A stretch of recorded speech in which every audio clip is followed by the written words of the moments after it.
Wide business break even target.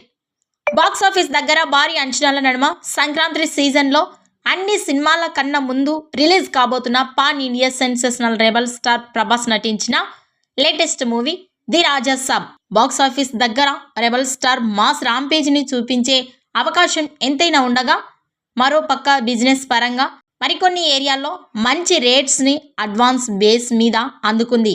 Trend లెక్కల్లో 161 కోట్లకు పైగా ఉండగా, cinema Telugu version clean hit అవ్వాలంటే 163 కోట్ల రేంజ్లో షేర్ని అందుకోవాల్సి అవసరం ఉంది. మొత్తం మీద సినిమా వరల్డ్ వైడ్గా సినిమా వాల్యూ బిజినెస్ రేంజ్ 207 కోట్ల రేంజ్లో ఉండగా, సినిమా clean world wide decent hit అనిపించుకోవాలి అంటే 209 కోట్ల రేంజ్లో షేర్ని ఆల్మోస్ట్ 400 కోట్ల రూపాయలకు పైగా గ్రాస్ని అందుకోవాల్సిన అవసరం ఉంది. ఇక కలెక్షన్స్ పరంగా సినిమా ఏ రేంజ్లో జోరు చూపెడుతుందో చూడాలి. రాజా సాబ్ మూవీ బ్రేక్ ఈవెన్ టార్గెట్పై మీ అభిప్రాయాన్ని కామెంట్స్ రూపంలో తెలియజేయండి.